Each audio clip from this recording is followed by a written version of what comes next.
नमस्कार दोस्तों, मैं VS लखवाड़ फिर से आपका स्वागत VS टेक्निकल क्लासेज में। लास्ट वीडियो जो अपन ने बनाई थी उसमें अपन ने चर्चा करी थी सर्किट और परिपथ के बारे में, जहां अपन ने 4 प्रकार के परिपथ पढ़े थे। बेसिक में अपन धारा के बारे में भी चर्चा करी थी। धारा को अपन ने 2 प्रकार से पढ़ा था, एक तो AC धारा और दूसरी DC धारा। अब आपका जो टॉपिक चल रहा है वो मेनली जो है वो है DC थ्योरी का टॉपिक। और DC की थ्योरी के टॉपिक में अपन ने बेसिक जो है परिभाषाएं हैं, विद्युत धारा की परिभाषा, विद्युत वाहक बल, विभवांतर, विभव, प्रतिरोध, चालकता, ये बेसिक परिभाषाएं अपन पढ़ चुके हैं। परिपथ कितनी प्रकार के होते हैं? तो परिपथ 4 प्रकार के हैं, खुला परिपथ, बंद परिपथ, उसके अलावा अपने पास में शॉर्ट सर्किट और लीकेज परिपथ। तो परिपथों के बारे में अपन ने जानकारी ले ली, बेसिक परिभाषाओं के बारे में जानकारी ले ली। और आज का जो टॉपिक है मेनली वो है अपन का ओम का नियम, ओम्स लॉ। आज ओम के नियम के बारे में अपन इस वीडियो में विस्तृत रूप से चर्चा करेंगे, जिसमें अपन को देखना है कि ओम के नियम के अनुसार राशियों में आपस में कैसा क्या संबंध होता है। और राशियों के संबंध के बारे में भी अपन ने चर्चा करी कि संबंध 2 प्रकार के होते हैं राशियों में, या तो होगा संबंध समानुपाती और या होगा विलोमानुपाती। तो अपने पास में अब चर्चा करेंगे ओम के नियम के बारे में। तो सबसे पहले तो अपन देखें कि आगे अपन जैसे जैसे थ्योरी पढ़ेंगे तो ओम का नियम अपने पास आज पहला नियम आया थ्योरी में से ओम का नियम। आगे जैसे जैसे अपन चलेंगे और बहुत सारे नियम आएंगे। किरचॉफ का नियम आएगा, लेंज का नियम आएगा, फैराडे का विद्युत चुंबकीय प्रेरण का नियम है अपने पास, कॉर्क स्क्रू के नियम है, दाएँ हस्त के नियम है, बाएँ हस्त के नियम है अपने पास में, हेलिक्स के नियम है अपने पास, बहुत सारे नियम हैं।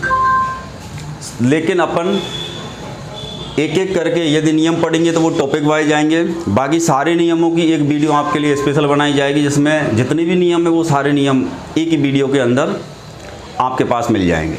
तो आज चर्चा करते हैं अपन ओम के नियम के बारे में। तो सबसे पहली बात आती है भाई ओम का नियम किसने दिया था? तो देने वाला जो वैज्ञानिक है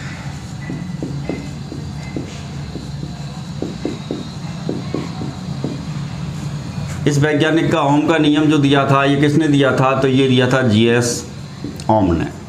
और उसी वैज्ञानिक के नाम पर इस नियम का भी नाम हो गया, GS ओम ने दिया था। और उसी ने अपने ही नाम के हिसाब से उसका नाम रख दिया कि भाई ये मेरा नियम है, तो इसको ओम के नियम के नाम से दुनिया जाने। दूसरी बात, अपने पास GS ओम का जो पूरा नाम है वो है अपना जॉर्ज साइमन ओम। और ये वैज्ञानिक रहने वाले थे कहाँ के? जर्मनी। अब जॉर्ज साइमन ओम ने या ओम ने क्या नियम दिया था जिसको ओम्स नियम के नाम से या ओम्स लॉ के नाम से जाना गया? तो पहली बात तो अपन देखें तो यहाँ पे अपन ने एक सर्किट बना रखा है। इस सर्किट को अपन गौर से देखें तो इसके अंदर अपन ने क्या लगा रखी है? बैटरी। धारा के स्रोत के बारे में अपन चर्चा पिछली वीडियो में कर चुके हैं। बैटरी से जो धारा अपन को मिलेगी वो AC मिलेगी या DC मिलेगी? तो बैटरी से जो धारा निकलेगी वो अपन की कैसी निकलेगी? DC निकलेगी। DC डायरेक्ट करंट या एक दिशीय धारा या दिष्ट धारा।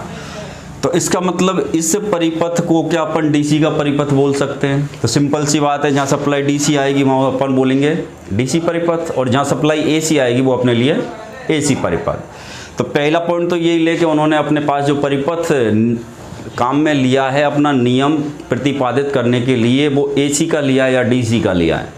तो यहीं से पहला आंसर निकलेगा कि यहाँ बैटरी लगी हुई है, इसका मतलब यहाँ जो परिपथ है ये कैसा है? DC का। DC के परिपथ में अपन आगे बढ़े तो परिपथ की चर्चा हम देखेंगे। तो ये वाला जो तार है ये अपन का कहलाएगा फेज वायर या लाइव वायर, या इसी को अपन बोलते हैं जीवित तार। जीवित तार पे सुरक्षा के लिए अपन ने आगे क्या लगा रखा है? तो ये है अपन का फ्यूज। उसके आगे अपन ने नियंत्रक युक्ति के रूप में क्या लगा रखा है? तो वो अपन का स्विच हो सकता है, MCB हो सकती है। इसके अलावा अपन ने एक किसको लगा दिया? एमीटर को। अब अपने पास में एमीटर के आगे एक अपन ने लगाया रियोस्टेट। तो रियोस्टेट क्या होता है? तो एक परिवर्ती मान का प्रतिरोधक, जिसका मान अपन परिवर्तित कर सकते हैं, घटा सकते हैं और बढ़ा सकते हैं। ऐसा कोई प्रतिरोधक है, ऐसा कोई रजिस्टर है, तो उस टाइप के रजिस्टर को बोला जाता है रियोस्टेट। एक अपन ने प्रतिरोधक लगाया, ये नियत मान का प्रतिरोधक है, या रियोस्टेट है, ये परिवर्ती मान है। ये जो लगा हुआ है ये है तो दोनों ही प्रतिरोधक है, ले ये परिवर्ती मान का प्रतिरोधक है तो इसको तो अपन ने बोला रियोस्टेट। ये नियत मान का प्रतिरोधक है। तो अपने पास में इसके मान को अपन कम ज़्यादा नहीं कर सकते। तो ये यहाँ पे प्रतिरोधक एक नियत मान का है। इसके साथ में अपन ने एक लगा रखा है वोल्ट मीटर। अब जैसे ही अपन आगे चर्चा और डीसी थ्योरी में आगे बढ़ेंगे तो वहाँ पे अपने पास में संयोजन आएंगे कि ये आपस में जुड़े हैं, कौन से क्रम में जुड़े हैं, श्रेणी में हैं, समांतर में हैं या मिश्रित में हैं। तो अपन चर्चा करें तो सबसे पहले एमीटर को देखें तो अपन ने श्रेणी समांतर मिश्रित अभी नहीं पढ़े हैं, लेकिन मोटे तौर पे अपन यहाँ देख लेते हैं। उनकी भी अपन स्पेशल पूरी एक वीडियो बनेगी श्रेणी समांतर और मिश्रित की, श्रेणी की अलग, समांतर की अलग और मिश्रित संयोजन की अलग से, वहाँ अपन और गौर से समझेंगे। लेकिन अभी अपन मान लेते हैं कि ये जो एमीटर हैं, ये एमीटर है हमेशा परिपथ में जब भी जोड़ा जाएगा, ये कौन से क्रम में जोड़ा जाएगा? श्रेणी क्रम में। ये जो वोल्ट मीटर है ये हमेशा जब भी जुड़ेगा तो ये हमेशा कौन से क्रम में जुड़ेगा? समांतर क्रम में। अब अपन यदि और श्रेणी समांतर की देखें तो फ्यूज हमेशा, ये भी जो फ्यूज जब भी लगेगा ये भी हमेशा कौन से क्रम में लगेगा? ये भी श्रेणी क्रम में लगेगा। स्विच हमेशा जब भी लगेगा तो ये भी कौन से क्रम में लगेगा? श्रेणी क्रम में। तो अपने पास धीरे धीरे अपन चर्चा करेंगे तो श्रेणी समांतर क्लियर होते चलेंगे, लेकिन आज अपन केवल इतनी ही चर्चा करें कि यहाँ पे फ्यूज जो लगा है वो भी श्रेणी क्रम में है, स्विच वो लग रहा है ये भी श्रेणी क्रम में है, एमीटर जो लग रहा है ये श्रेणी क्रम में, रियोस्टेट एक परिवर्ती मान का प्रतिरोधक है जिसका मान अपन घटा भी सकते हैं और बढ़ा भी सकते हैं। दूसरा अपन देखें कि एक नियत मान का प्रतिरोधक लग रहा है, उसके समांतर क्रम में पैरेलल में कौन लगा हुआ है? एक वोल्ट मीटर। अब अपने पास में मेन चर्चा ये है कि भैया एमीटर अपन ने लगा दिया, एमीटर परिपथ में लग रहा है, वो उस परिपथ का प्रतिरोध दिखाएगा या अपन को धारा दिखाएगा या अपन को विभव दिखाएगा या विभवांतर दिखाएगा या उसकी चालकता दिखाएगा या विद्युत वाहक बल का मान दिखाएगा। अपने पास इस बेसिक में जो परिभाषाएं पढ़ी थी उनमें अपन ने एक तो विद्युत धारा पढ़ी थी, एक तो अपन ने पढ़ा था विद्युत धारा। विद्युत धारा का यदि अपन मात्रक प्रतीक देखें तो यदि अपन मात्रक देखें तो विद्युत धारा का जो मात्रक था वो कौन था? एम्पियर, और एम्पियर का जो प्रतीक है वो है ए। धारा का अपने पास, विद्युत धारा का जो प्रतीक है वो है अपने पास आई। दूसरा अपन ने पढ़ा प्रतिरोध। तो प्रतिरोध का यदि अपन मात्रक देखें तो प्रतिरोध का मात्रक अपने पास ओम, और ओम का प्रतीक ओमेगा। प्रतिरोध का यदि अपन प्रतीक देखें तो ये अपन का आर। इसके अलावा यदि अपन विभवांतर को देखें, विभव या विभवांतर दोनों को ही ले लिया जाए एक साथ क्योंकि दोनों के एक समान है। विभव हो या विभवांतर हो, दोनों का जो मात्रक है वो है अपन का वोल्ट या बी। विभव हो या विभवांतर दोनों का प्रतीक एक है जिसको अपन बी से दिखाएंगे। दूसरा अपने पास में चालकता यदि देखें तो चालकता का जो मात्रक रहेगा अपने पास, चालकता का मात्रक है साइमन। साइमन को अपन किससे दर्शाते हैं? एस से। दूसरा इसका जो मात्रक है ये है अपन का म्यो, और म्यो को अपन दर्शाएंगे उल्टे ओमेगा से। यदि चालकता का प्रतीक देखा जाए तो ये प्रतीक है अपने पास में कौन? जी। दूसरा अपने पास में एक अपन ने पढ़ा विद्युत वाहक बल, और विद्युत वाहक बल का यदि मात्रक देखा जाए तो विद्युत वाहक बल का मात्रक है वोल्ट, और वोल्ट को अपन किससे दर्शाते हैं? बी से। लेकिन विद्युत वाहक बल का जो प्रतीक है वो कौन है अपने पास? ए। ये सारी चीज़ें अपन बेसिक परिभाषाओं में क्लियर कर चुके थे, लेकिन आज अपन को ओम का नियम समझना है। जिन्होंने बेसिक परिभाषाएं नहीं देखी हों या नहीं जानते हों, जो जानते हैं वो बहुत अच्छी बात है, वो उनको वीडियो और अच्छी तरीके से समझ में आएगी, लेकिन जो नहीं जानते वो एक बार यहाँ पे ज़रूर गौर करें। सबसे पहला अपने पास विद्युत धारा, उसके मात्रक और प्रतीक कौन है? दूसरा अपने पास प्रतिरोध, इसके मात्रक प्रतीक। तीसरा विभव हो या विभवांतर। चौथा अपने पास में है चालकता, और पांचवा अपने पास में है विद्युत वाहक बल। तो ये सभी मात्रक प्रतीक बहुत इंपॉर्टेंट हैं, कई बार क्वेश्चन इन्हीं में घूम जाता है और अपन यहीं पे कन्फ्यूजन हो जाते हैं। तो ये मात्रक प्रतीक है अपने पास। ये जो एमीटर है, ये एमीटर अपन को किसका मान दिखाएगा, ये सबसे पहले क्लियर होना चाहिए। तो एमीटर जो मान दिखाएगा वो अपन को किसका मान दिखाता है, धारा का, या फिर अब अपन बोल सकते हैं आई का मान। दूसरा ये वोल्ट मीटर है, ये अपन को किसका मान दिखाएगा, यहाँ बहुत बड़ा एक सोचने की समझने की ज़रूरत है, कन्फ्यूजन भी होता है। विभवांतर है बोले साहब वोल्टेज दिखाता है, लेकिन अपने पास वोल्ट के रूप में देखा जाए तो विभव को भी अपन वोल्ट में नापेंगे, विभवांतर को भी अपन वोल्ट में ही नापेंगे। इधर जाए तो विद्युत वाहक बल को भी अपन वोल्ट में ही नाप रहे हैं। तो ये कौन सा वोल्ट दिखा रहा है भाई, ये विभव को दिखा रहा है या विभवांतर को दिखा रहा है या फिर विद्युत वाहक बल को दिखा रहा है। जब तक अपने ये कंसेप्ट क्लियर नहीं होगा, जब तक ओम का नियम बिल्कुल समझ में नहीं आएगा, बिल्कुल कोशिश नहीं करेगा हम ओम का नियम समझें। तो सबसे पहले ये देखो कि ये जो वोल्ट मीटर लगा रखा है, पहली बात तो कौन से क्रम में है, समांतर क्रम में, समांतर क्रम में जुड़ा हुआ है। अब ये कौन सी राशि को दिखाएगा इन तीन में से, विभव, विभवांतर और विद्युत वाहक बल, तीनों को अपन नाप रहे हैं वोल्ट में। और वोल्ट मीटर वोल्ट ही दिखाएगा, 6 वोल्ट है, 12 वोल्ट है, लेकिन वो वोल्ट के रूप में विद्युत वाहक बल को दिखा रहा है या वोल्ट के रूप में विभवांतर को दिखा रहा है या वोल्ट के रूप में विभव को। तो यहाँ सबसे पहले क्लियर करें कि ये जो वोल्ट के रूप में दिखाएगा ये किसको दिखाएगा, विभवांतर को, पोटेंशियल डिफरेंस को, पीडी को शो करेगा कौन, वोल्ट मीटर। तो वोल्ट मीटर का हमेशा ध्यान रखना, ये अपन को जब भी दिखाता है ये किसको दिखाता है, विभवांतर को, पोटेंशियल डिफरेंस को। विभवांतर क्या होता है, तो किसी प्रतिरोधक के दोनों सिरों पर, मान लो एक सिरा तो इसका यहाँ है और दूसरा सिरा इसका, ये अपना कौन है, प्रतिरोधक है।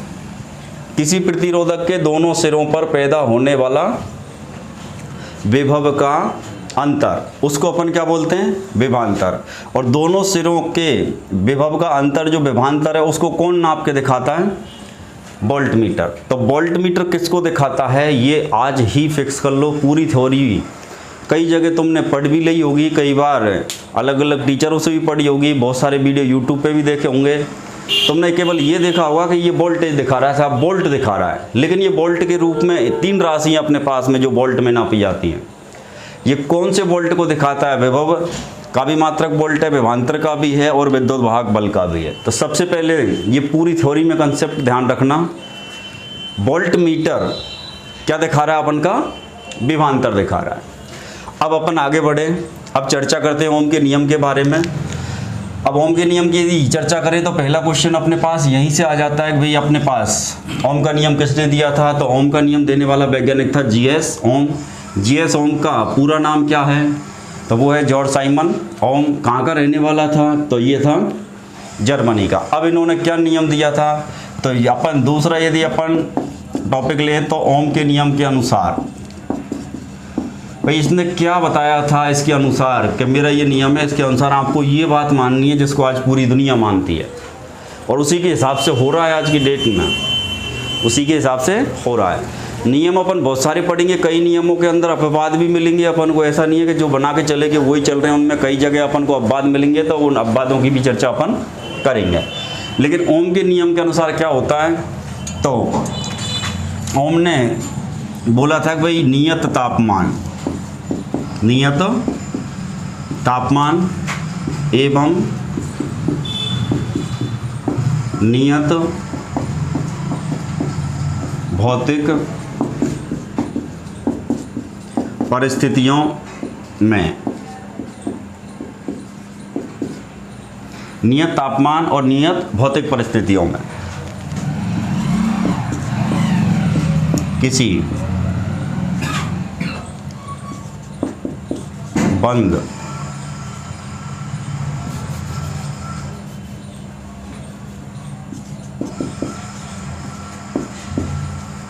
बंद वैद्युतिक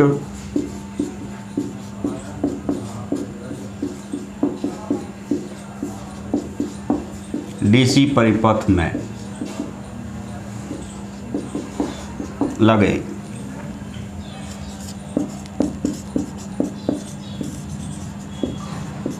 प्रतिरोधक के सिरों पर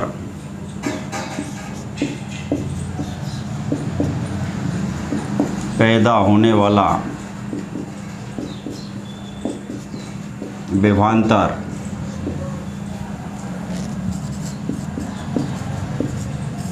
उसमें से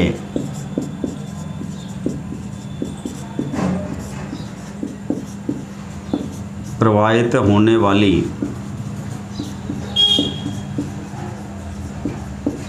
विद्युत धारा के मान के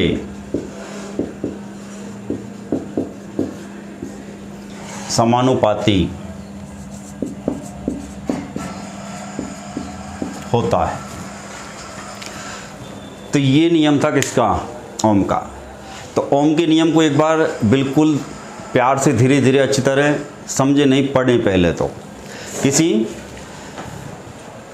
भी नियम को यदि समझना है तो एक बार उसको अच्छी तरह पढ़ो, फिर अपन को जाके उसके कुछ समझ में आएगी। समझने की कोशिश बाद में करें, पहले एक बार पढ़ें। तो यहाँ अपन पढ़ेंगे कि नियत तापमान एवं नियत भौतिक परिस्थितियों में, नियत तापमान एवं नियत भौतिक परिस्थितियों में किसी बंद वैद्युतिक डीसी परिपथ में लगे प्रतिरोधक के सिरों पर, किसी बंद वैद्युतिक डीसी परिपथ में लगे प्रतिरोधक के सिरों पर पैदा होने वाला विभवांतर उसमें से प्रवाहित होने वाली विद्युत धारा के मान के क्या रहेगा? समानुपाती। अब अपन ने ये नियम पढ़ लिया, अपन को ज़रूरत है इसको समझने की। तो अपन यदि समझने की कोशिश करें तो अपन सीधा सीधा सबसे पहले तो यहीं से समझें। सबसे पहले तो नियत, नियत का मतलब क्या होता है? तो नियत का मतलब होता है एक समान रहना चाहिए, उसमें कोई कमी नहीं होनी चाहिए, उसमें कोई वृद्धि नहीं होनी चाहिए। तो उस वैल्यू को अपन बोलेंगे नियत वैल्यू या नियतांक। तो अपने पास में नियत कैसा होना चाहिए? नियत कौन होना चाहिए? तापमान। मतलब अपने पास में जहाँ पर डीसी परिपथ को काम में ले रहे हैं उस जगह का तापमान एक तो कैसा होना चाहिए? नियत। तो ये उनकी शर्त है अपने नियम की, भाई मेरे नियम को जब भी तुम प्रैक्टिकल करो या जब भी तुम इसको चेक करना चाहो तो अपन को नियत क्या रखना है? तापमान। दूसरी कंडीशन इसने ये भी बोली कि नियत होनी चाहिए, निश्चित होनी चाहिए, फिक्स होनी चाहिए, परिवर्तन नहीं होना चाहिए। किसके अंदर? भौतिक परिस्थिति के अंदर। मतलब जो परिपथ इन्होंने काम में लिया उस परिपथ के तापमान में कोई कमी नहीं करी जाए, ना कोई वृद्धि करी जाए। दूसरी बात भौतिक परिस्थिति। अब भौतिक परिस्थिति में कौन कौन आएंगे? तो भौतिक परिस्थिति में वायुमंडल की कौन आ जाएगी? नमी है, या वायुमंडल का क्या आ जाएगा? तापमान है। तो ये सारी चीज़ अपने पास में क्या है? भौतिक परिस्थिति है। इनके अंदर भी किसी प्रकार का परिवर्तन नहीं होना चाहिए। ये भौतिक परिस्थितियाँ भी कैसी होनी चाहिए? नियत। तब जाके ओम का नियम पूरी तरीके से संपादित हो पाएगा। अपन ने पता लगा कि टेम्परेचर बढ़ रहा है कभी और कभी टेम्परेचर घट रहा है और अपन ओम के नियम के अनुसार देखे जा रहे हैं तो ओम का नियम यहाँ पर लागू नहीं होगा। ओम का नियम यदि अपन को प्रैक्टिकल करके देखना है तो एक तो अपन को उस परिपथ का क्या रखना पड़ेगा? नियत तापमान। फिक्स टेम्परेचर पे ही चेक करेंगे, ना वो घटना चाहिए ना बढ़ना चाहिए। भौतिक परिस्थिति भी कैसी होनी चाहिए? नियत होनी चाहिए। ये जब कंडीशन पूरी हो जाती है उसके बाद फिर आगे की बात आती है। तो अपन सबसे पहले नियत तापमान और नियत भौतिक परिस्थितियों में क्या करें? किसी बंद, अपन ने परिपथ 4 प्रकार के पढ़े थे। बंद परिपथ, खुला परिपथ, लघु परिपथ और क्षरण परिपथ। बंद जो परिपथ है, क्लोज जो सर्किट है, किसी बंद वैद्युतिक डीसी परिपथ। भाई परिपथ है लेकिन परिपथ की भी खासियत है यहाँ पे।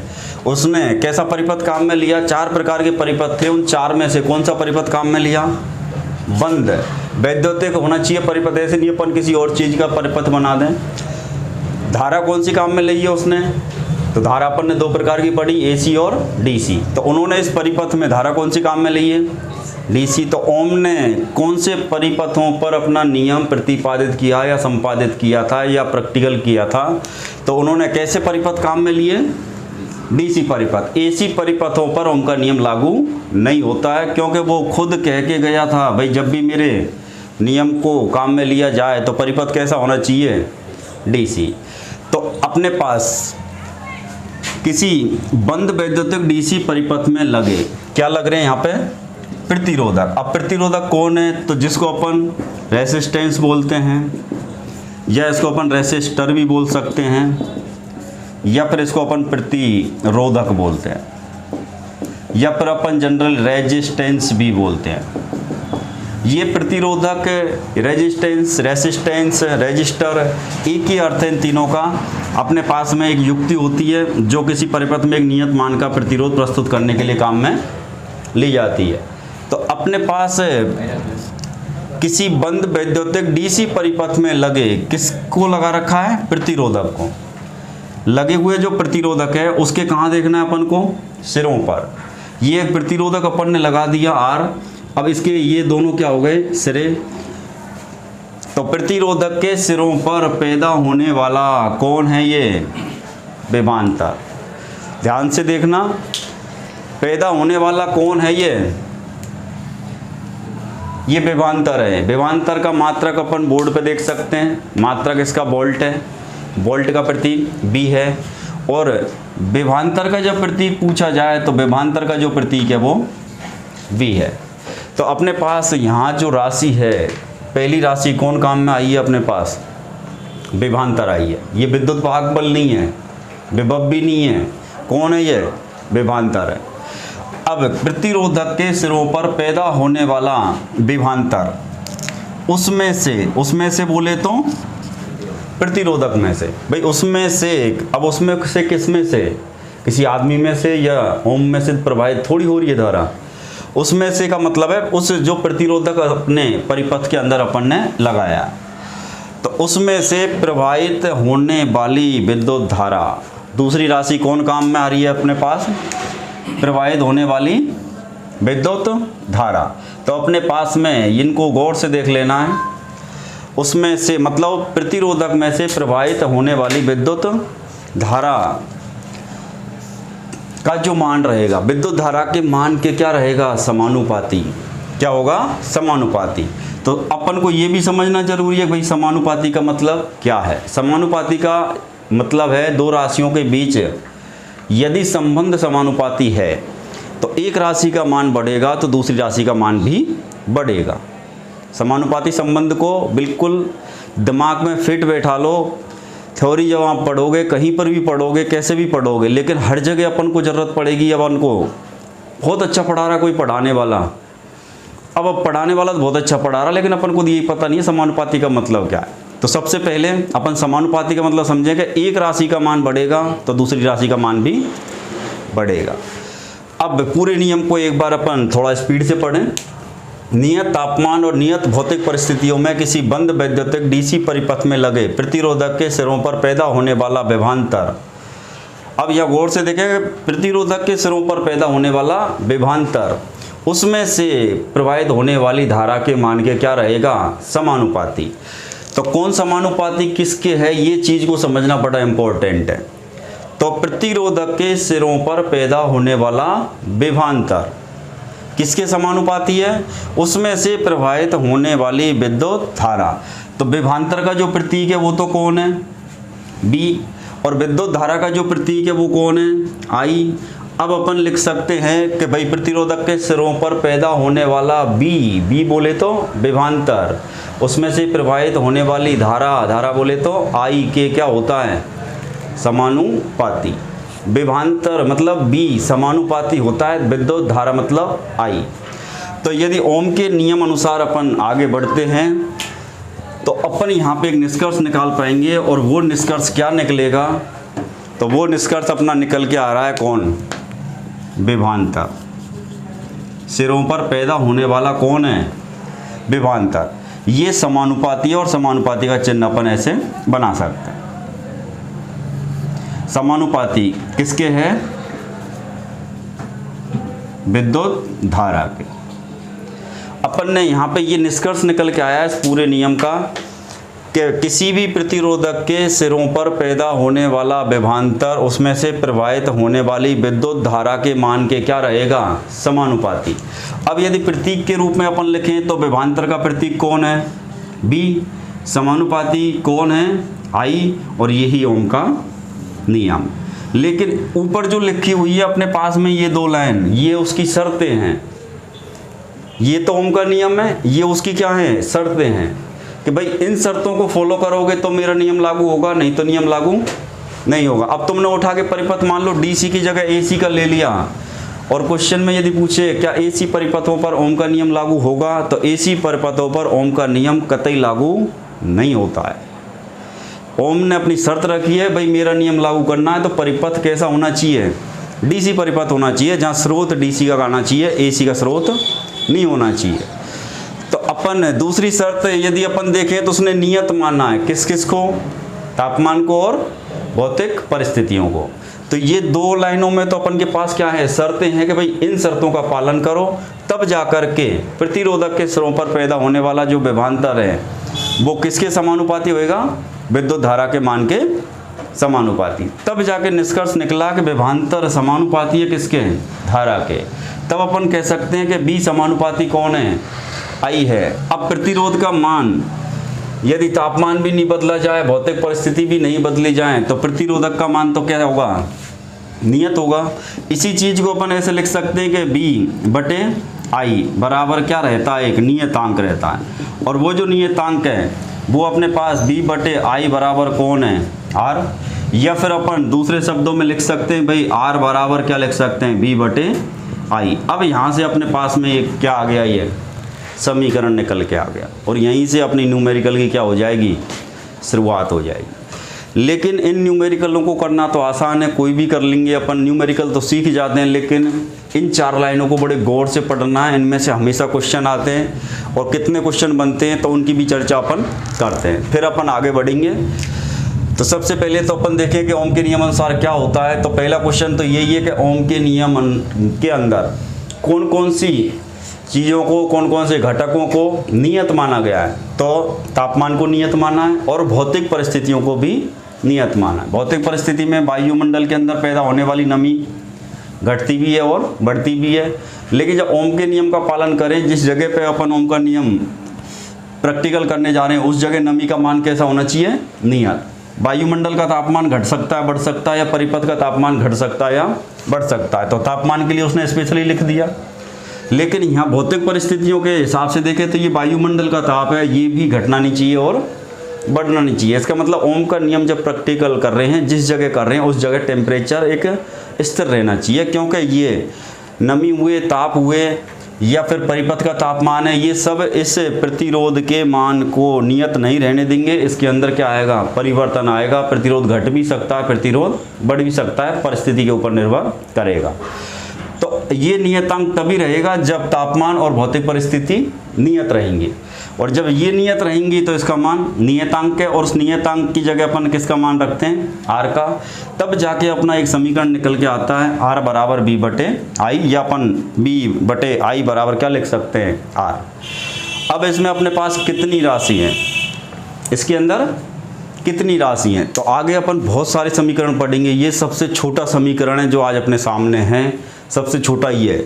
इसके बाद अपन देखें तो ये सबसे छोटा समीकरण है थ्योरी का, और सबसे छोटे समीकरण से ही अपन को ये सीखना है कि अपन जो आने वाले बड़े बड़े समीकरण हैं, बड़े बड़े जो न्यूमेरिकल्स आएंगे, उनको सॉल्यूशन कैसे करें, या उन सभी समीकरणों को कैसे याद रख पाएंगे, कैसे सीख पाएंगे। तो सिंपल सा याद रखना, कोई भी समीकरण है उसके अंदर जितनी राशि काम में आ रही है, कोई भी समीकरण अपन पढ़ रहे हैं चाहे वो छोटा है या बड़ा है, जितनी राशि उसके अंदर काम में आ रही है उस समीकरण से अपन उतने ही समीकरण बना सकते हैं।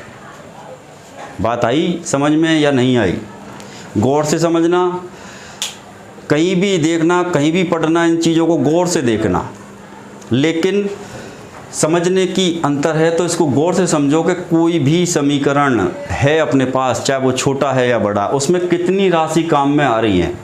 यहाँ देखा जाए तो 3 राशि काम में आ रही हैं, तो इस समीकरण से ही अपन 2 और समीकरण बना सकते हैं। तो सिंपल सा अपन को जहाँ जितने राशि काम में आ रही है वहाँ उतने ही समीकरण बनेंगे।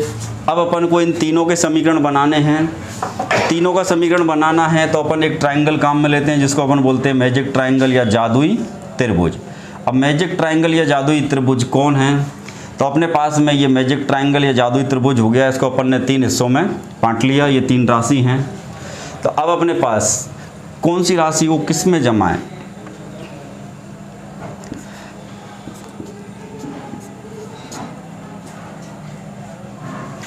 तो अपन को सबसे पहले सबसे पहले गौर से देखो भाई, अपन को मान लो ये त्रिभुज पूरा खाली हो, अब इसमें राशियों को जमाना हो तो इन तीन में से किसको कहाँ जमाएं अपन। तो सीधा आइडिया लगाना कि भाई अपन को ये बी है, तो अपन को जहाँ उल्टा भी बन रहा है वहाँ अपन को सीधा भी बना देना है। ये उल्टा भी बनता है, यहाँ अपन को सीधा भी बना देना है। जब अपन ने बी यहाँ लिख दिया तो आई को अपन यहाँ लिख दो, आर को यहाँ लिख दो, या आर को यहाँ लिख दो या आई को यहाँ लिख दो, इससे कोई फ़र्क पड़ने वाला नहीं है। अपन यदि यहाँ आर लिख दें या आई लिख दें तो भी कोई फ़र्क पड़ने वाला नहीं है, समीकरण अपने पास वहीं जाके बनेगा। तो अपने पास में अब 3 समीकरण बनाने हैं अपने को। ये समीकरण तो अपन ने यहाँ से सीधा बनाया कि भाई ये समीकरण इस टाइप से बन रहा है, लेकिन आगे के समीकरण कैसे बनेंगे, आगे आने वाले समीकरण और भी बहुत सारे हैं, उनको भी अपन को देखना है। तो समीकरण बनाना सीखना है, और समीकरण बनाना सीखने के लिए इससे छोटा कोई समीकरण दुनिया के अंदर तुमको नहीं मिलेगा। तो यही सीखोगे एक समीकरण में से अपन दूसरे समीकरणों को कैसे अपन बना पाएंगे। तो अपन लिखें यहाँ पे, तो पहला तो अपने पास यही बन गया, आर बराबर यदि अपन देखें तो बी बटे आई। तो इससे त्रिभुज का मतलब है जिस राशि का मान ज्ञात करना है उस राशि को अपन छुपा दो, बचेगा उसको लिख दो। तो बी बचा और नीचे कौन बचा, आई, तो ऊपर बी लिख दिया और नीचे किसको लिख दिया, आई को। अब अपन यहीं पे यदि दूसरा समीकरण देखें आई का, तो अपन का काम है कि इस त्रिभुज में जिसको ज्ञात करना है उसी को छुपाना होता है, जिसको ज्ञात करना है उसी को छुपाना होता है, और छुपने के बाद जो बचता है वो अपना समीकरण है। तो अपन यहाँ लिख सकते हैं आई बराबर बी बटे आर। तो अपन यहाँ लिखेंगे आई बराबर बी बटे आर। अब अपन को समीकरण देखना है किसका, v का। b ध्यान रखना पूरी थ्योरी में ये जो b है ये कौन है, तो ये b विभवांतर है। अब अपन देखेंगे तो अब b ज्ञात करना है तो b को छुपा दो, b को छुपाने के बाद बचा आई आर, तो अपन b बराबर लिखेंगे आई आर। तो ये अपने पास 3 क्या बन के आ गए, समीकरण। 3 समीकरण आ गए, आर बराबर बी बटे आई, बी बराबर आई आर, आई बराबर बी बटे आर। 3 समीकरण हैं, या तो तीनों को रट्टा सिद्धांत के अनुसार तैयार कर लो, या फिर अपने समझने के हिसाब से यहाँ मेरे हिसाब से अब कोई गुंजाइश नहीं है कि इनको अपन भूल जाएं। या उल्टा भी है, वहाँ बी बना दो, नीचे आई आर लिख दो, या फिर अपन आई आर लिखना उल्टा भी लिख गए तो कोई फ़र्क पड़ने वाला नहीं है। इससे त्रिभुज का इस ओम के नियम से संबंध मत जोड़ना। अब क्वेश्चन आया कि भाई अपने पास क्वेश्चनों की अपन चर्चा कर लेते हैं।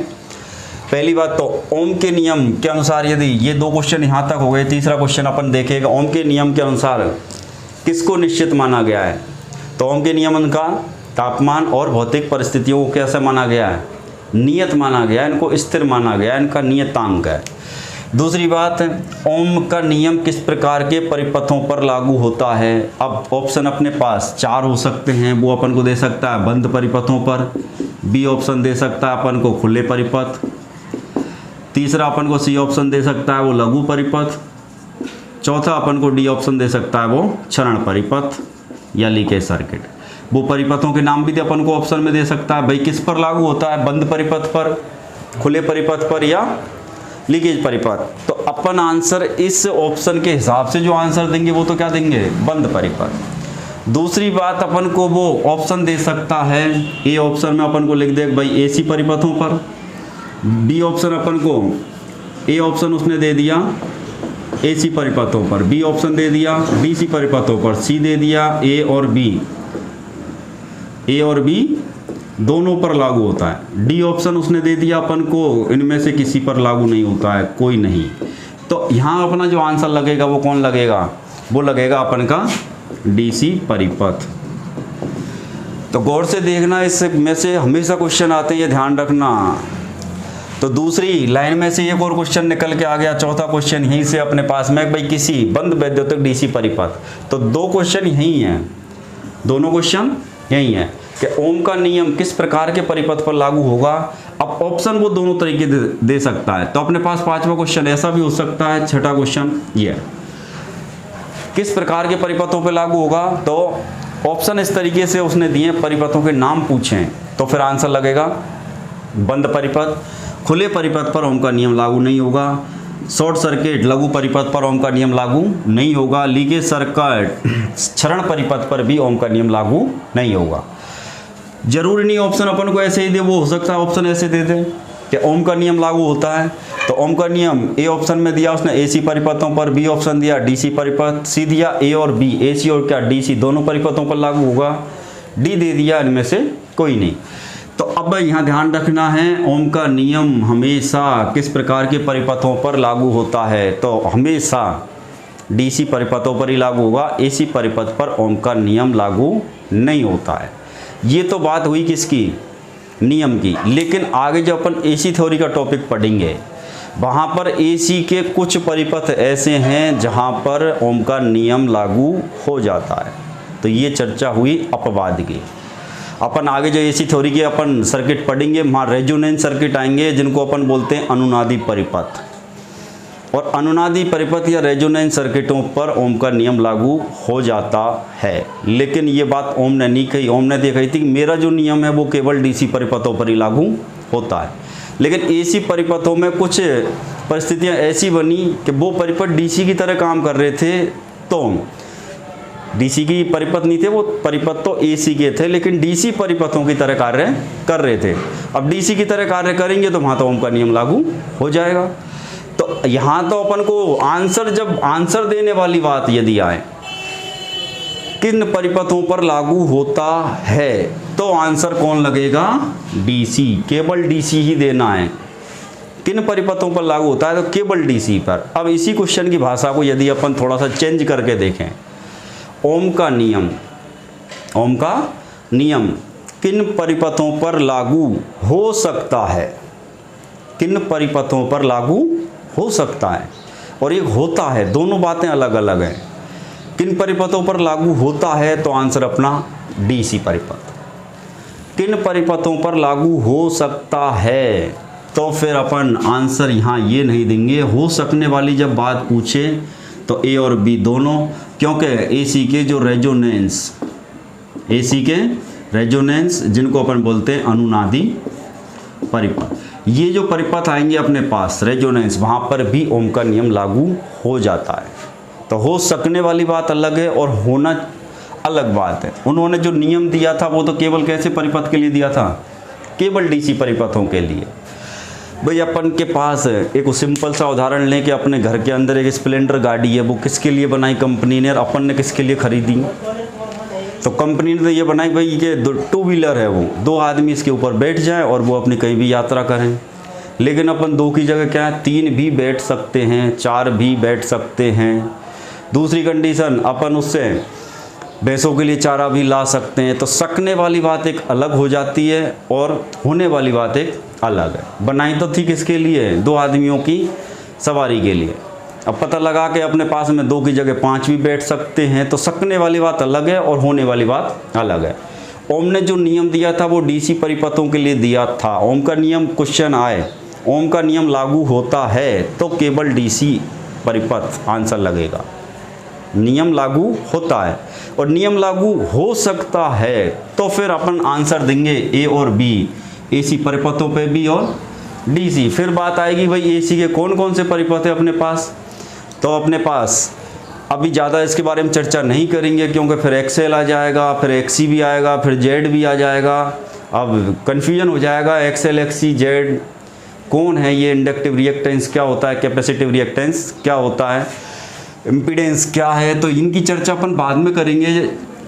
लेकिन अभी अपन को इतना ही देखना है कि एसी के रेजोनेंस या अनुनादी परिपथों पर भी ओम का नियम लागू हो सकता है या होता है। उन्होंने जो नियम दिया था वो किसके लिए दिया था, तो उस समय ओम ने किस प्रकार के परिपथों के लिए अपना नियम दिया था, या ओम का नियम किस प्रकार के परिपथ पर लागू होता है, तो उस समय आंसर ध्यान रखना केवल डीसी ही देना है। आगे बढ़ो, प्रतिरोधक क्या होता है, तो एक कोई भी परिपथ है अपना, इस परिपथ, इसको अपन परिपथ बोल सकते हैं। पिछली वीडियो में आपने देख लिया होगा, नहीं देखा हुआ तो पहले पुरानी सारी वीडियो देखना, उनमें बिल्कुल बेसिक है, बहुत धीरे धीरे है, आराम से समझाया गया है। जब तक बेसिक मजबूत नहीं आगे का पढ़ना बिल्कुल बेकार है। अब अपन सर्किट है, बार बार तो अपन पूरा खोलेंगे नहीं, केवल अपन बोलेंगे ये सर्किट है, डीसी सर्किट है। इस किसी परिपथ में एक नियत मान का प्रतिरोध प्रस्तुत करने वाली युक्ति को अपन क्या बोलते हैं, प्रतिरोधक। तो ये एक निश्चित मान का क्या लग रहा है, प्रतिरोधक। अब ये आगे कह रहा है प्रतिरोधक के सिरों पर देखना है अपन को, पूरे परिपथ में नहीं देखना है कि अपन चारों तरफ सब जगह घूम के आ गए। अपन को कहाँ देखना है? प्रतिरोधक के सिरों पर, उसके जो दोनों एंड हैं उस पर देखना है। प्रतिरोधक के सिरों पर पैदा होने वाला क्या देखना है? विभवांतर। पैदा होने वाला विभवांतर देखना है। पैदा होने वाला विभवांतर, उसमें से प्रवाहित होने वाली उस रेजिस्टेंस में से, पूरे परिपथ का अपन को झमेला गले नहीं लटकाना, उसमें से मतलब है प्रतिरोधक में से प्रवाहित होने वाली विद्युत धारा के मान के क्या रहेगा? समानुपाती। अगला अपने पास है, यहाँ पे अपने पास ये 5वां क्वेश्चन था, ये 6ठा था, इसमें 7वां क्वेश्चन भी यहाँ अपन ने चर्चा कर ली भाई किस पर लागू हो सकता है। हो सकता है तो हो सकता है तब आंसर लगेगा ए बी, दोनों एसी पे भी लागू हो सकता है और डीसी पे भी। होता किस पर है? तो केवल डीसी। अपन अब यहाँ क्वेश्चन देखें। क्वेश्चन ये बहुत इंपॉर्टेंट है कि ओम के नियम अनुसार होता है। अपन को ऑप्शन मिलेगा बी समानुपाती आई, अपन को ऑप्शन मिलेगा बी समानुपाती आर, अपन को ऑप्शन मिलेगा बी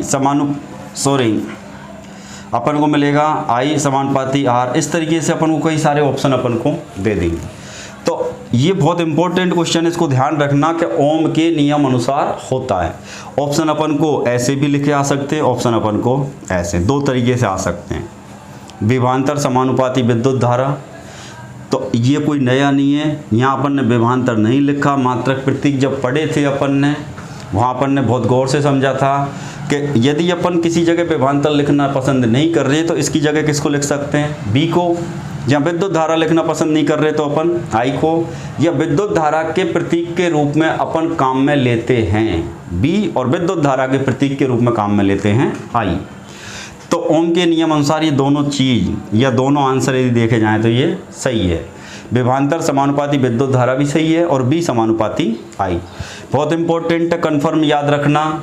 एक दो एग्जाम में कभी नहीं गिनाऊंगा, बहुत से देखो पढ़ाते भी हैं, साथ में वो ये भी बताते हैं ये जो सवाल है या ये जो क्वेश्चन है ये आरआरबी की फलानी एग्जाम में आया था, टेक्निकल हेल्पर के फलाने पेपर में आया था, डीएमआरसी की उस डेट की एग्ज़ाम में आया था, डीआरडीओ की एग्ज़ाम में आया था, इसरो में आया था। मैं कहता हूँ कोई भी क्वेश्चन कभी भी किसी भी एग्ज़ाम में आ सकता है।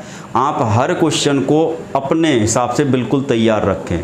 ऐसा किसी क्वेश्चन की शक्ल पे नहीं लिखा होता है कि ये क्वेश्चन हमेशा एएलपी में ही आता है, या आज एएलपी में आ गया तो फिर कभी टेक्निकल हेल्पर में नहीं आएगा, या आज टेक्निकल हेल्पर में आ गया तो कल डीआरडीओ की एग्ज़ाम में नहीं आएगा, आज डीआरडीओ में आ गया तो कल मेट्रो में नहीं आएगा। ऐसा कोई सिद्धांत नहीं है।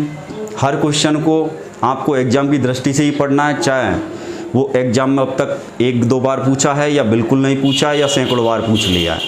हाँ, उन क्वेश्चनों को विशेष फोकस रखना है जो क्वेश्चन एग्जाम में बार बार रिपीट होते हैं, वो अपन के वेरी इंपॉर्टेंट क्वेश्चन हैं, क्योंकि वो गहराई पर उन स्टूडेंट की पढ़ाई कितनी गहराई से है, उसने कितनी डीपली पढ़ रखा है, कितनी कंसेप्ट क्लियर है, वो सारी चीज़ें ये वाले क्वेश्चन क्लियर करते हैं जो बार बार पूछे जाते हैं।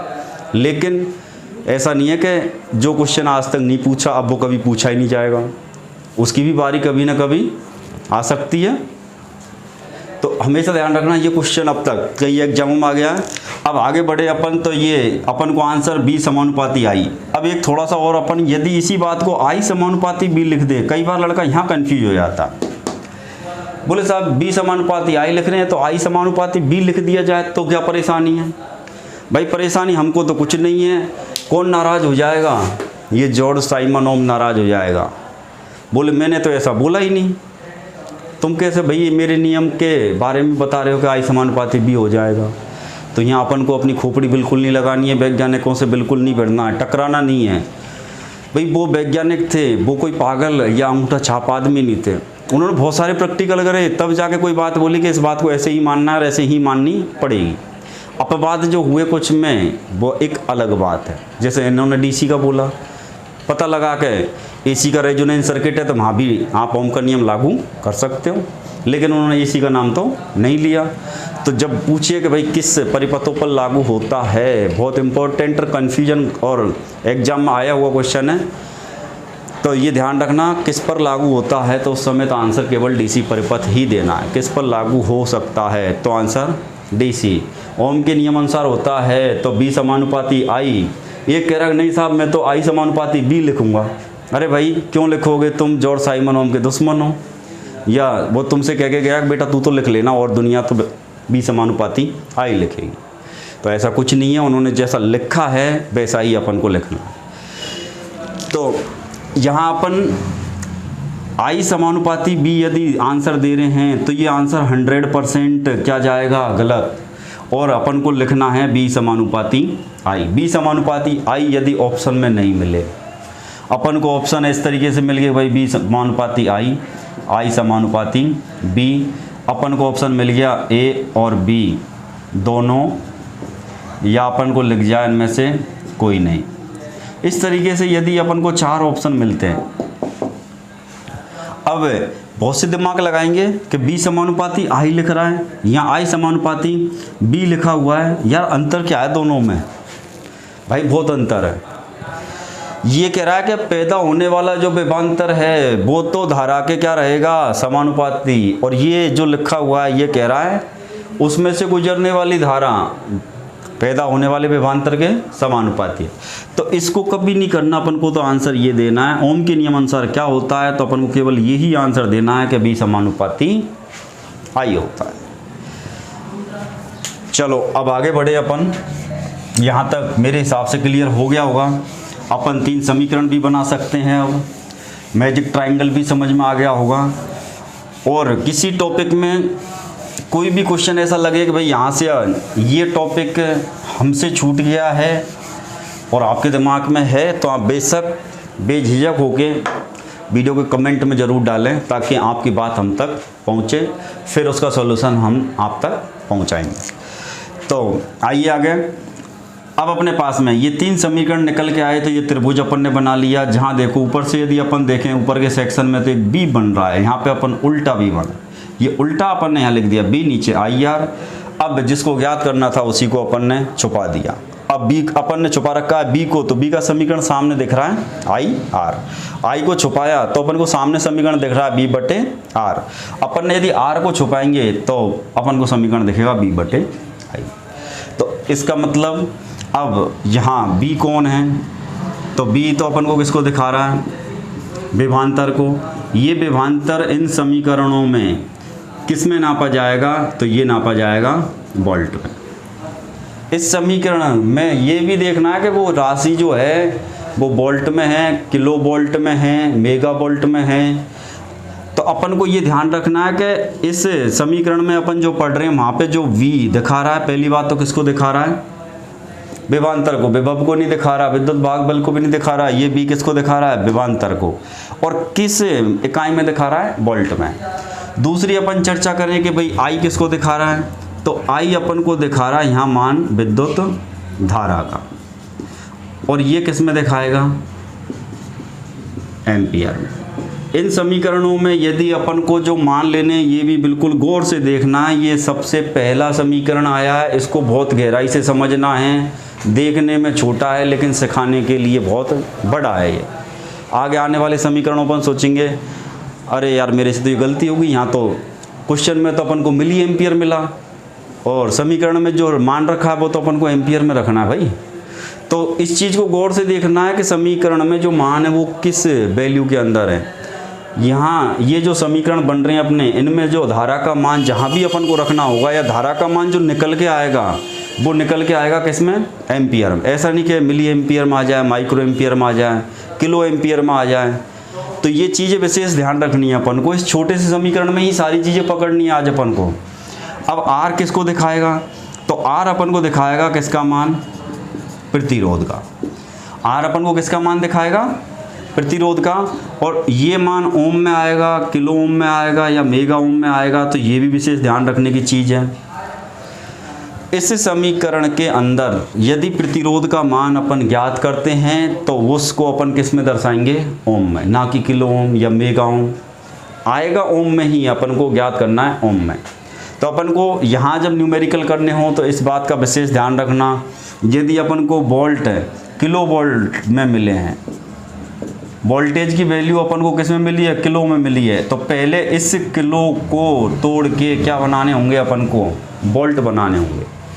अपन को मान लो मिली एम्पियर में धारा का मान मिल गया, तो सबसे मेन चीज़ है उस मिली एम्पियर को इस समीकरण में सीधा सीधा नहीं रखना है।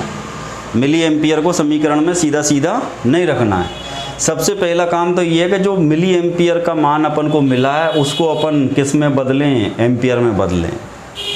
तीसरा अपन को इस प्रतिरोध का मान यदि किलो ओम में मिले कि भाई ये 2 किलो ओम का प्रतिरोध है और अपन इसके न्यूमेरिकल करने लग गए और अपन ने प्रतिरोध की जगह यदि अपन ने 2 रख दिया, यहाँ पे 2 रख दिया तो अपना आंसर 101% गलत आएगा।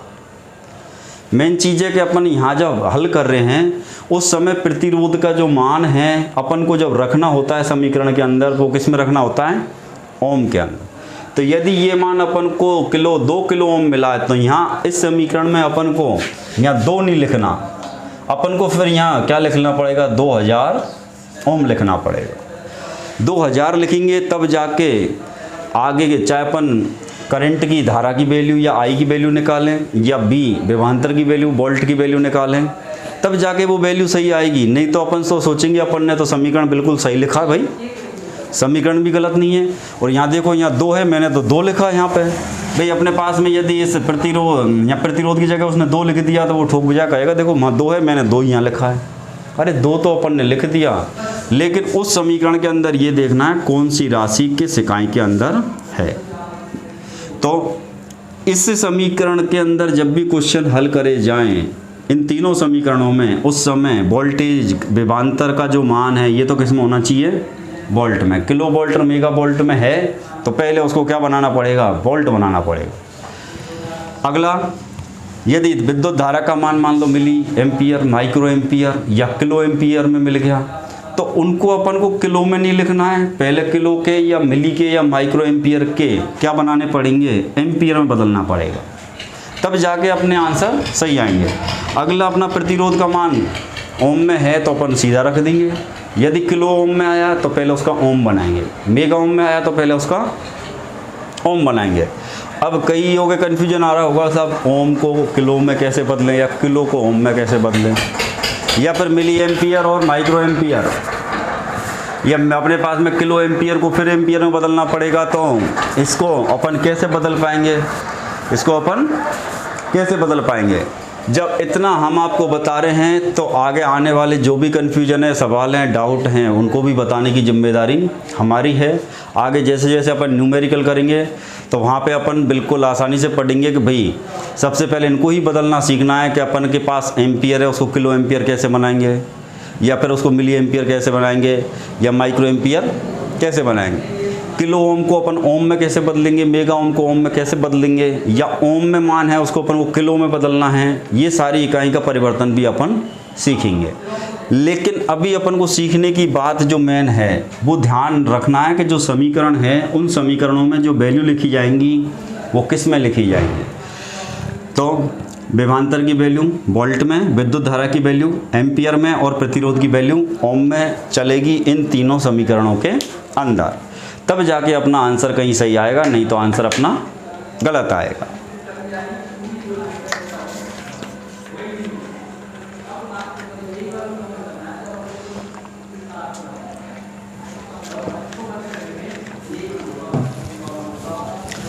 चलो अब अपन आगे चर्चा करते हैं।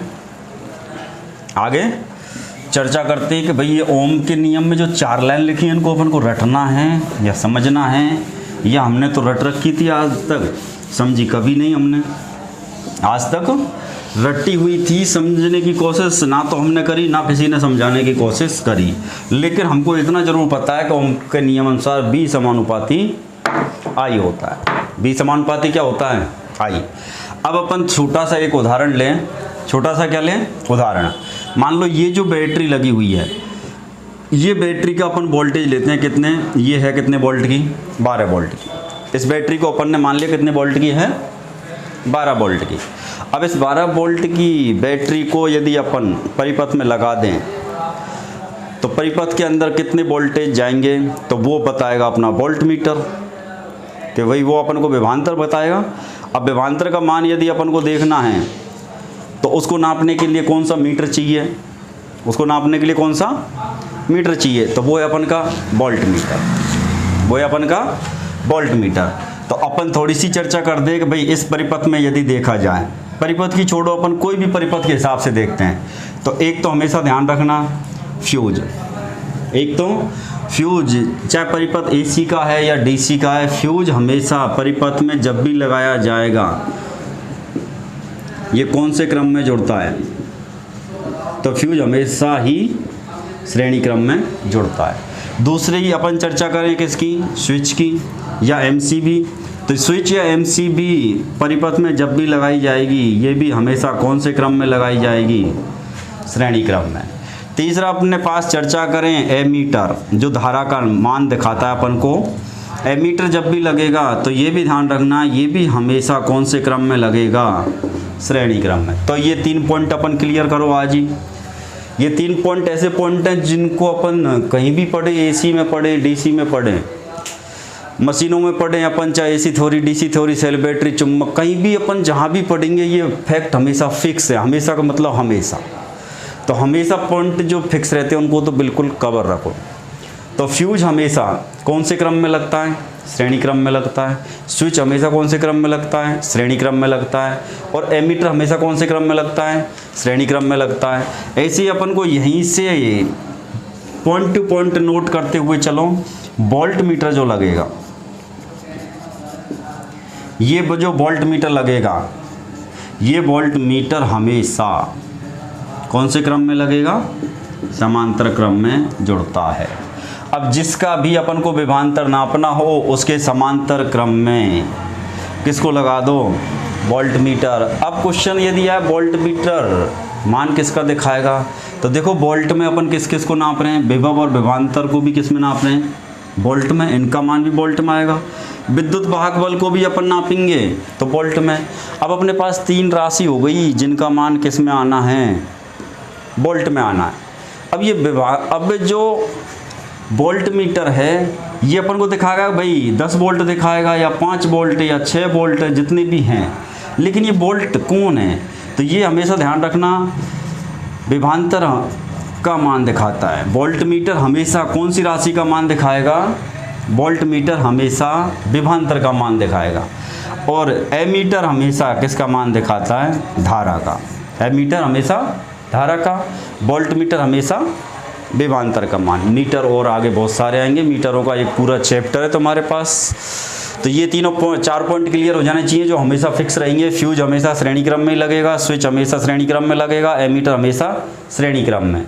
अब क्वेश्चनों की यदि चर्चा करी जाए तो भाई देखो क्वेश्चन अपने पास इधर से उल्टा भी आ सकता है। निम्न में से परिपथ में श्रेणी क्रम में जुड़ता है। क्वेश्चन यदि ऐसे आ गया, निम्न में से परिपथ में श्रेणी क्रम में जुड़ता है तो वो कौन है। ऑप्शन मान लो अपन को मिला ए में अपन को दिया उसने फ्यूज, बी ऑप्शन अपन को दिया स्विच, सी ऑप्शन दिया अपन को, अब डी ऑप्शन उसने दे दिया ये सभी, डी ऑप्शन उसने ये सभी। क्वेश्चन तो अपना ये है, ऑप्शन मान लो अपन को ये दे दिए 4, A option fuse, B switch और एमीटर।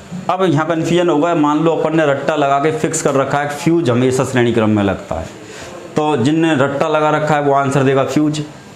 किसी ने फ्यूज के बारे में नहीं पढ़ा, उसने एमीटर के बारे में बहुत अच्छे से पढ़ रखा है। एमीटर परिपथ में हमेशा श्रेणी क्रम में लगाया जाता है, तो उसका आंसर रहेगा एमीटर।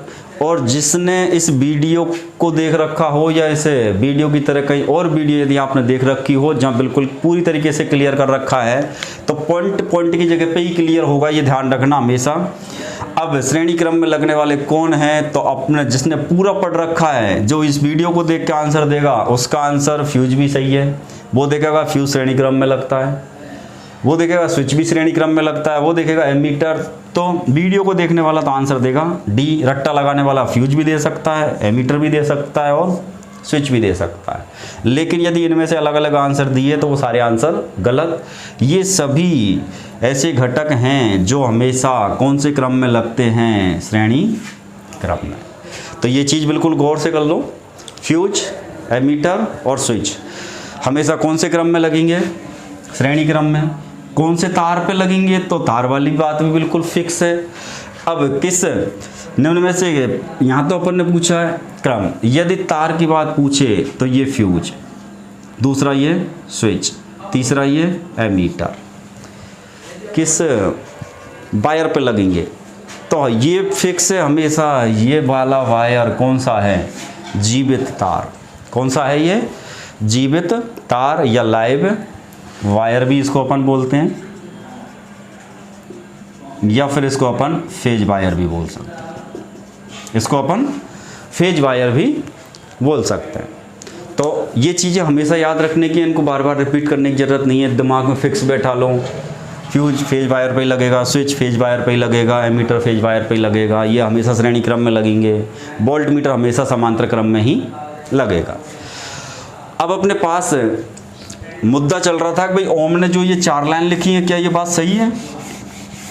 तो कुछ कहेंगे साहब हमने तो ऐसा ही पढ़ा है आज तक किताबों में। तो बोले भाई आपने कैसे मानना, बोले किताब में लिख रहा था, गुरुजी ने पढ़ा दिया था तो हमने बात मान ली, अब गुरुजी को कैसे चैलेंज करें।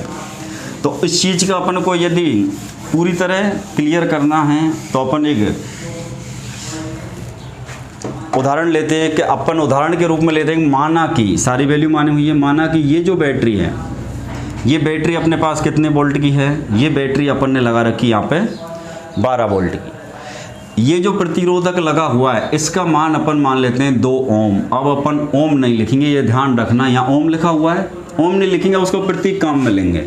तो ओम की जगह अपन उसका प्रतीक ओमेगा लिख दिया। लेकिन जब पढ़ेंगे, जब इसको ऐसे ही पढ़ेंगे 2 ओम, 10 ओम, 50 ओम, 100 ओम, 1 किलो ओम या 1 मेगा ओम, जैसा भी है, तो ओम के लिए हमेशा ये सिंबल काम में आएगा। यहाँ अपन को वोल्ट लिखना था, ये 12 वोल्ट, ये जो 12 वोल्ट है, वोल्ट यहाँ भी लिख रहा है, वोल्ट यहाँ भी लिख रहा है।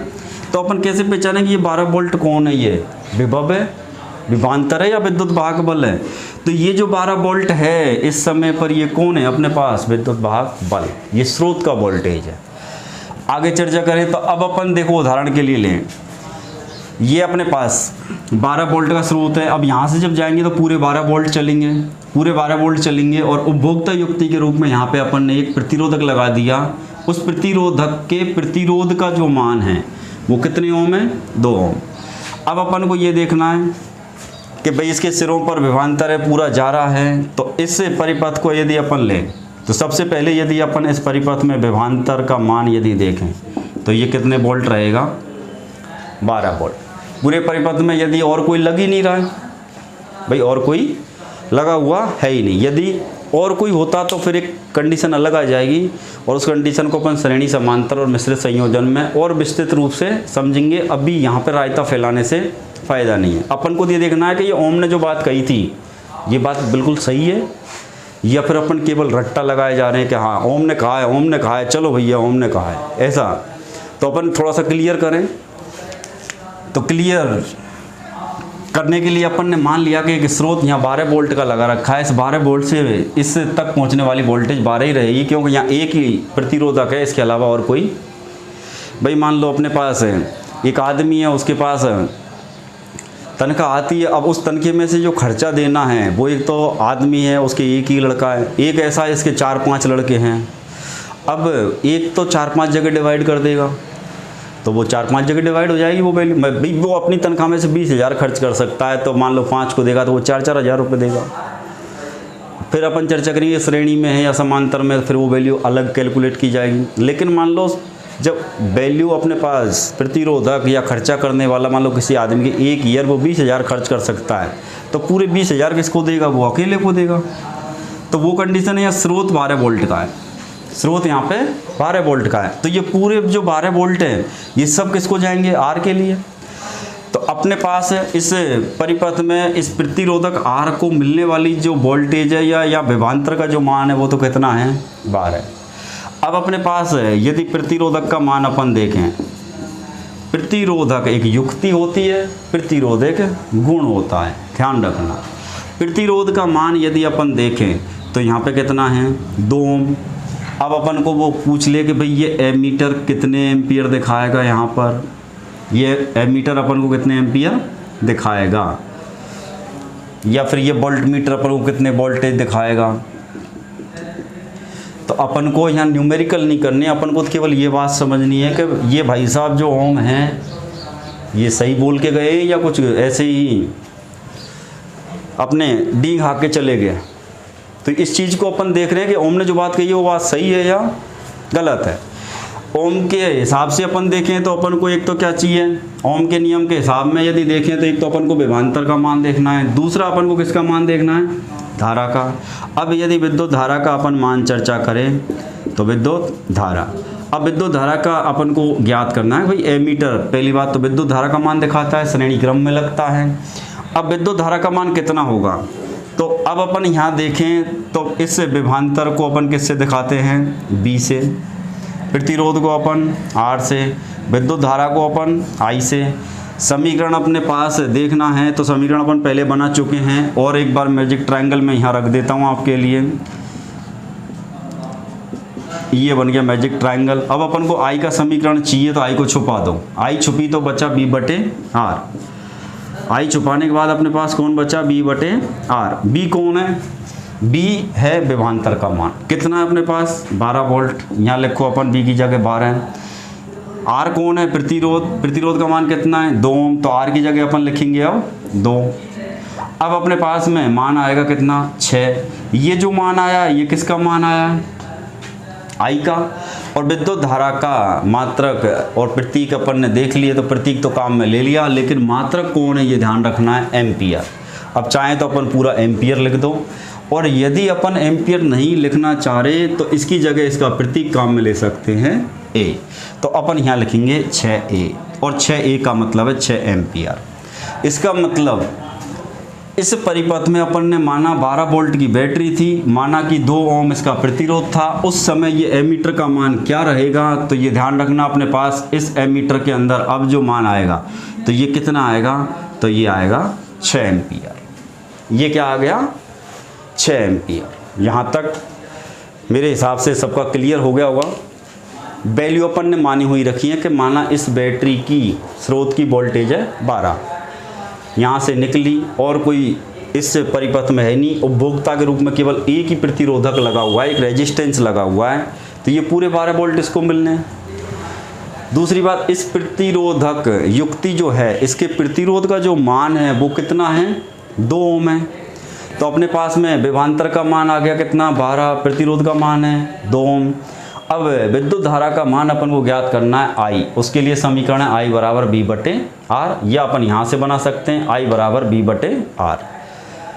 बी का मान है अपने पास में 12, आर का मान है 2, बी की जगह 12, आर की जगह 2, तो आई का मान आ गया 6 एम्पियर। यहाँ तक सबका क्लियर हो गया होगा।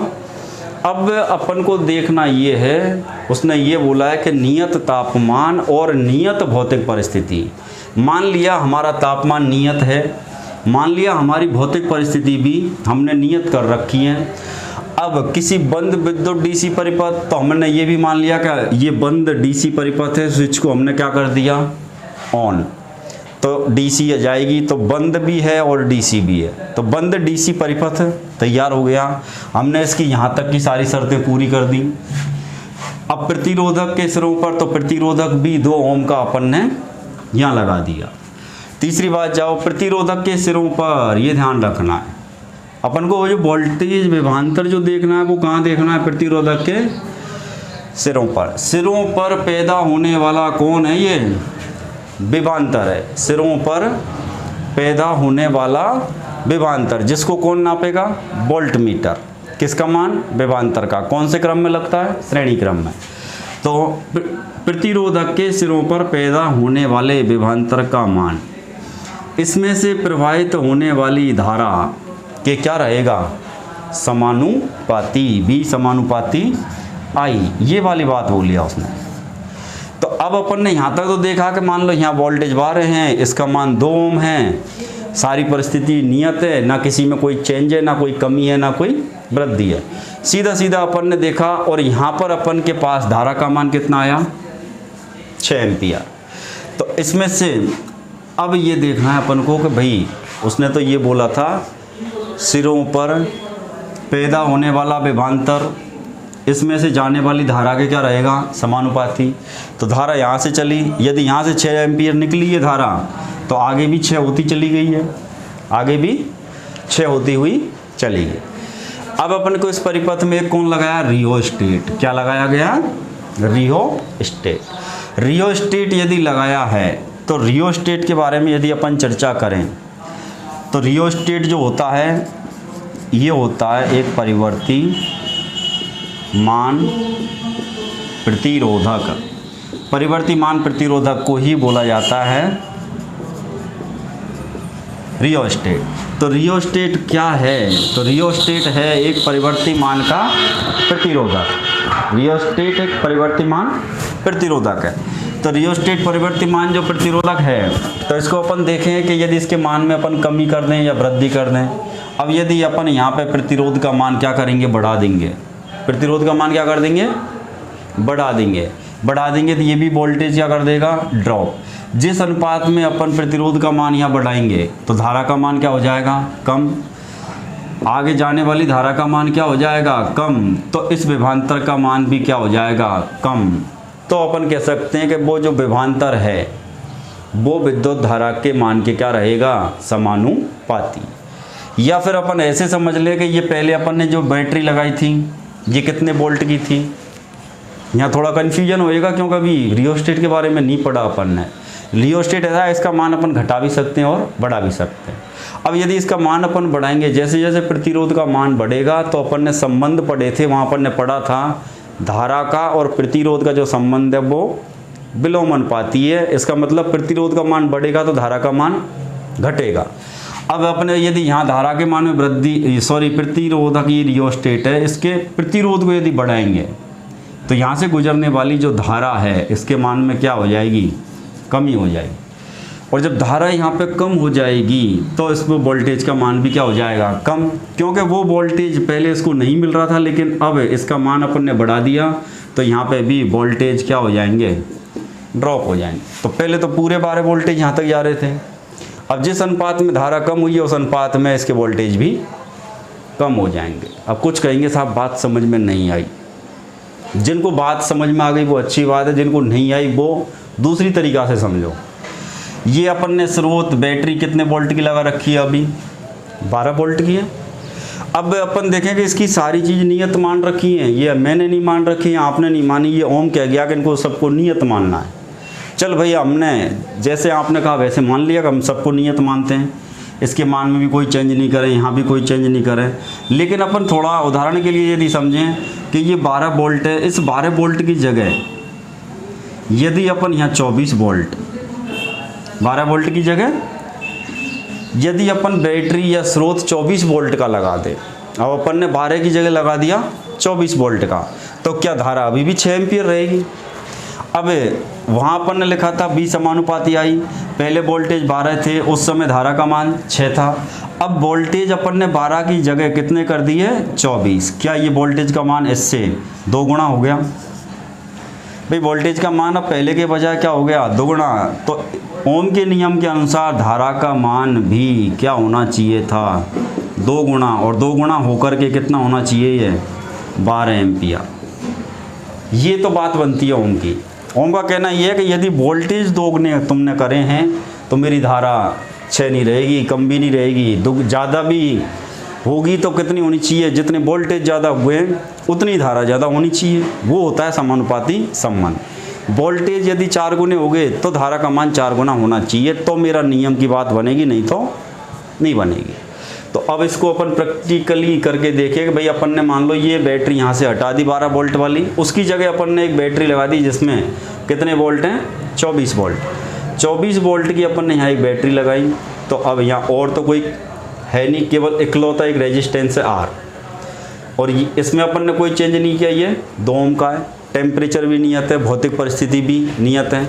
अब देखो यदि 24 वोल्ट की यहाँ बैटरी लगती तो विभवांतर का मान R प्रतिरोधक के ऊपर विभवांतर का मान अब 12 नहीं रहेगा, अब कितना हो जाएगा, ये 12 की जगह 24। क्योंकि पहले 12 क्यों था, स्रोत 12 वोल्ट का था। अब 24 क्यों होगा, क्योंकि अब अपन ने बैटरी 24 वोल्ट की लगा दी है। तो विभवांतर का मान अब कितना आएगा, 24। प्रतिरोधक अपन ने जो लग रहा था पहले वही रखा है, जिसका मान पहले भी 2 था और अभी भी अपन को 2 है, इसमें अपन ने कोई चेंज नहीं किया। उस समय पर धारा का जो मान आ रहा था पहले वो तो कितना आ रहा था, 6। अब अपन परिवर्तन के बाद यदि देखते हैं, परिवर्तन के बाद यदि चर्चा करें और अब अपन धारा का पता लगाएं, धारा बोले तो आई बराबर विभवांतर बटे प्रतिरोध। अपन इसको ऐसे भी लिख सकते हैं, विद्युत धारा बराबर विभवांतर बटे प्रतिरोध। इसमें कोई अंतर नहीं है। अपन ने प्रतीक काम में ले लिए, विद्युत धारा की जगह लिख दिया आई, विभवांतर की जगह बी और प्रतिरोध की जगह आर। तो समीकरण बना आई बराबर बी बटे आर। लेकिन पहले की कंडीशन अलग थी, अब बदली हुई कंडीशन में देखो वोल्टेज का मान तो कितना है यहाँ पे 24, प्रतिरोध का मान कितना है वही 2 ओम। अब देखो धारा कितने हैं, अब धारा 6 एम्पियर नहीं, अब धारा का मान कितना हो गया, 6 से 2 गुणा कितना हो गया 12 हो गया। क्यों हो गया भाई, क्यों हो गया? क्योंकि ये बात ओम ने बोली थी कि यदि अपन विभवांतर का मान दोगुना होगा। अब अपने के पास विभवांतर का मान दोगुना कैसे हुआ, तो अपन ने यहाँ चेंज करके देखा, वो दूसरे तरीके में यहाँ चेंज करके देखा। यहाँ 24 वोल्ट की बैटरी लगाई, जब यहाँ 12 की थी तो यहाँ 12 था विभवांतर का मान, ये पहले 12 दिखा रहा था। अब अपन ने जब 24 वोल्ट की लगा दी तो अब ये 12 नहीं दिखाएगा, अब ये 24 दिखाएगा।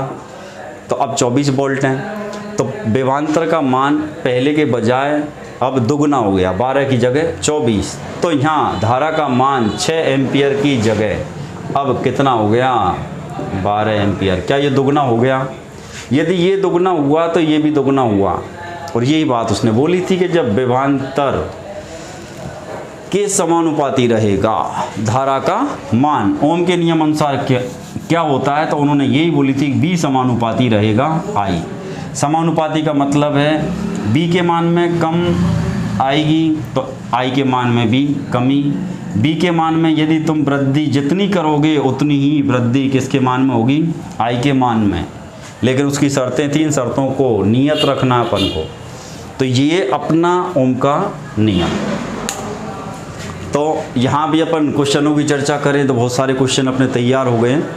3 अपने पास समीकरण तैयार हो चुके हैं। दूसरा अपने पास में कौन किस तार पर लगता है, कौन किस क्रम में लगता है, विभवांतर का प्रतीक मात्रक कौन है। तो ये भी अपने आप में, ये जो 5 है, ये अपने आप जो 5 राशि लिख रखी हैं, ये अपने पास में यहाँ पे 5 नहीं, ये 10 क्वेश्चन और आंसर हैं। इनमें से भी बनावटी क्वेश्चन बनेंगे, तो मैं आपको उदाहरण देके बताऊं कि अपने पास में वो क्वेश्चन कैसे बनेंगे, तो उनकी भी अपन चर्चा करते हैं। तो उनकी चर्चा यदि अपन अब करें तो तो क्वेश्चन अपन के पास यहाँ पे देखे जाएं। चलो इनको हटा देते हैं, अब ये भी अपना क्लियर हो गया। अपन चर्चा करेंगे, अपन को क्वेश्चन आ गया कि वोल्ट मात्रक है। ऑप्शन ए उसने दे दिया अपन को प्रतिरोध, ऑप्शन बी उसने दिया अपन को विभव, ऑप्शन सी दिया उसने अपन को धारा, और डी दिया ये सभी। तो फिर अपना आंसर कौन बनेगा? इस कंडीशन के हिसाब से देखें तो आंसर अपना विभव है। इसी का अपन यदि दूसरा पैटर्न लें तो ए ऑप्शन अब में अपने पास रखा जाए, मान लो विभव क्या रखा जाए, बी ऑप्शन में रखा जाए तो इसको अपन क्या बोलेंगे, विभवांतर। सी ऑप्शन में यदि रखा जाए तो इसको अपन बोलेंगे विद्युत वाहक बल। और अब डी ऑप्शन बनेगा ये सभी। अब ये देखो वोल्ट मात्रक है, तो गौर से देखो पांचों में वोल्ट किस किस का मात्रक है। यहाँ भी मात्रक है वोल्ट, यहाँ भी मात्रक है, तो विभव का भी मात्रक वोल्ट है, विभवांतर का भी मात्रक वोल्ट है, विद्युत वाहक बल का मात्रक भी वोल्ट है। तो अपन सही आंसर देंगे डी। सही आंसर लगा डी।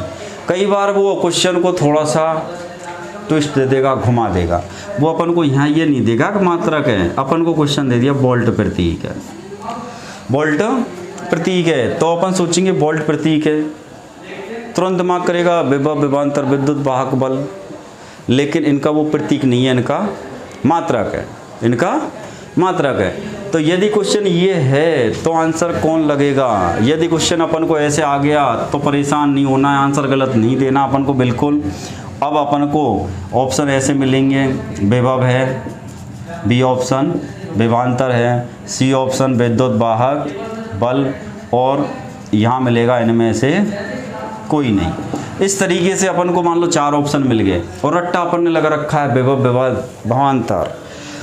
अब आंसर अपना गलत जाने की पूरी संभावना है यदि रट्टा है और क्वेश्चन को ढंग से नहीं पढ़ा है। जब एग्जाम हॉल से बाहर निकलोगे, जब बताएंगे कि यार वो वोल्ट वाला क्वेश्चन कितना सीधा क्वेश्चन दिया था, इतना सीधा क्वेश्चन मैंने और पेपर में कोई देखा ही नहीं, या आज तक किसी एग्जाम में नहीं आया। फिर वो पूछेगा आंसर क्या दिया था, बोले मैंने तो आंसर दिया था उसमें विभव या विभवांतर। या टेक्निकल हेल्पर वाला जो पेपर होते हैं उनमें 5 ऑप्शन मिलते हैं, यहाँ और ज़्यादा कन्फ्यूजन की स्थिति हो जाती है, एक ऑप्शन मिल जाएगा ये सभी। अब कोई कहेगा बोले मैं तो ई करके आया हूँ, उन सभी का तो प्रतीक है, अब वो भूल गया प्रतीक और मात्रक एक ही है या अलग अलग है। तो ऐसे बनावटी क्वेश्चन भी अपने पास आएंगे, उनकी चर्चा अपन स्पेशली करेंगे क्योंकि ये वीडियो जो है वो स्पेशली ओम के नियम के लिए है। लेकिन फिर भी आ गया टॉपिक तो मैं क्लियर कर देता हूँ। तो वोल्ट और प्रतीक यदि अपन देखें तो प्रतीक ये है ही नहीं। पहली बात, वोल्ट जो है वो प्रतीक किसी का नहीं है, वोल्ट एक मात्रक है। किस किस का है, विभव विभवांतर और विद्युत वाहक बल। ये पूछ रहा है इस क्वेश्चन में प्रतीक, तो ये प्रतीक किसी का भी नहीं है। आंसर लगेगा इनमें से कोई नहीं है जिसका प्रतीक वोल्ट हो, क्योंकि वोल्ट अपने आप में प्रतीक है ही नहीं, वोल्ट एक मात्रक है। आज की वीडियो में इतना ही। यदि क्वेश्चन कोई भी किसी प्रकार का डाउट यदि छूटा हो तो आप कमेंट सेक्शन में लिखना नहीं भूलें।